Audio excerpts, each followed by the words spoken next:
ciyaartan galabta ku dhex martay garoonka kubadda cagta ee magaaladan Boorama ciyaaryahanada xulka kubadda cagta ee magaaladan Boorama iyo xulka dhigooda ah ee magaalada Diqil ee dalka Djibouti waxay ahayd mid xiisaheeda wadatay kana mid ah ciyaaraha saaxiibtinimo ee waqtiga xagaaga ka dhaca magaalada Boorama ee xarunta gobolkan ka hor bilowgii ciyaarta ayaa labada tababare ee kooxahan waxay ka warameen dareenkooda walaal muhiimada ugu weyn horta waxa weeyaan ciyaaruhu muhiimad kaliya leeyihiin waa in dadku lagu mideeyo ku walaaloobaan isku bartaan waxyaabo badan oo siyaasaddu kharibto iyo ciyaaruhuba ee saxan oo hagaajiyaan marka gobolka Diqil gaar ahaan magaalada Diqil koox ka socota iyo martin ugu ahayd Boorame saasaan markaa jeclaysan inaan ciyaar u qabanno qurux badan oo aan ku soo dhaweynayno inaan tusayno inaan jecelnahay wallahi horta dhibaatayska ka haysta way jirtaa laakiin hadana dadaalkaygu ma yara laakiin dhalinyarada ugu fiican way jiraan dhalinyarada kale iyaguna fiican laakiin qaybo ma ka soo qaadnay iyaguna waa koox aan qiimeynayno qadarin oo fiican kulli ciyaar yar horena way yeesheen in kastoo waqtigu koobnaa oo barbarra wada galeen maanta ciyaar fiican ma rajeynaa guulna waan rajeynaa iyaguna way rajeynayaan waxaan halkan u imanay horta objective-ka u imanay uu ahaa xagaabax nasasho aan u nasanayno seesoonka dambeena sugi doona hadduu leeyahay taa awgeed markaa dhalinyar badan oo reer Djibouti soo xagaabaxdo kuwii horyaalka ciyaaray qaybta hore in horyaalka in hore iyo ka labaad ka saddexaad ba ciyaaray waxaan ka faa'iideystay markaa inaan isku keenno ama marti sharaf aan ka helno in badan qabanqabiyaasha kubadda cagta ee Boorama aan ka helay marka anagu waan ka faa'iideysanay inaan dhalinyaro wixii halkan joogtay aan isku keenno inamo badan tiimkii Diqil aan sanadka dhito tababara u ahaa marka ciyaarta mana duulada ka faa'iideysan aan la ciyaari doono selection maxaad ay Boorama la ciyaari doono dadweyne aad u tiro badan oo kala taageeraya labada kooxood oo sacab iyo sawaxan xoogan isla helay ayaa xamaasad gaar ah sii geliyay ciyaartan kana dhigay mid aan bilowgii la saadaalin karin natiijada ay ku dhamaanayso ciyaartan waxa ay ku bilaabatay jabi furfuran waxaana labada kooxood ay soo bandhigeen ciyaar xiiso badan oo ku dhisan baas gaagaaban iyo weerar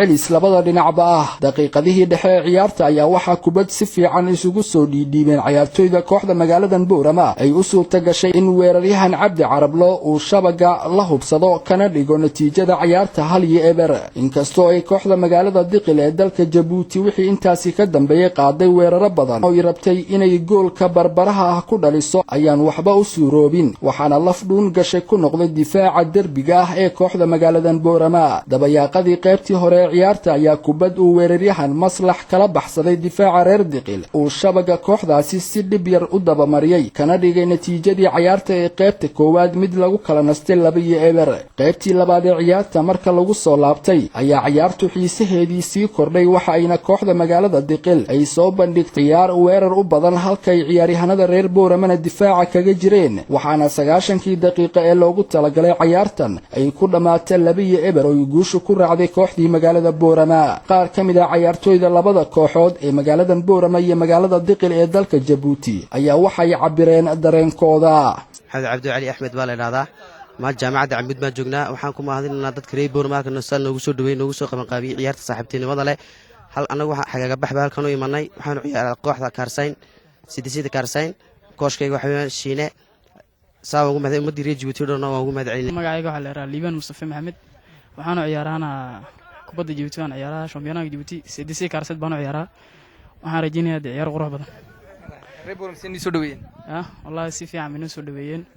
anaguna markayga waxaan jecelnahay inaan sidaas ka fiican soo dhaweeyno ciyaaraan maanta waa maalin maaskoogii labaad aad ay dhalinyarada reer Djibouti u dhisay yihiin qoladan Boorama aad bay u dhisay yihiin aniguna waxaan ahay maanta garsoorka dhaxdhaxadin doona ciyaarta si cadaaladana ku dhaxdhaxadin doona walaalaha reer Djibouti waxaan leenahay markuu xagaagu bilaabmo inay noo yimaadaan si dhalinyarada isku bartaan waxaan soo dhaweynayaa gobolka Diqil anigoo ku hadlaya gobolka Awdal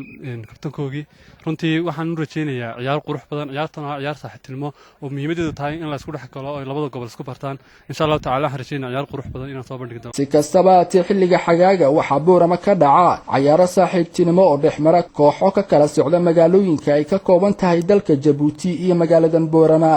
Cabdi Fataax Axmed Somali Channel magaalada Boorama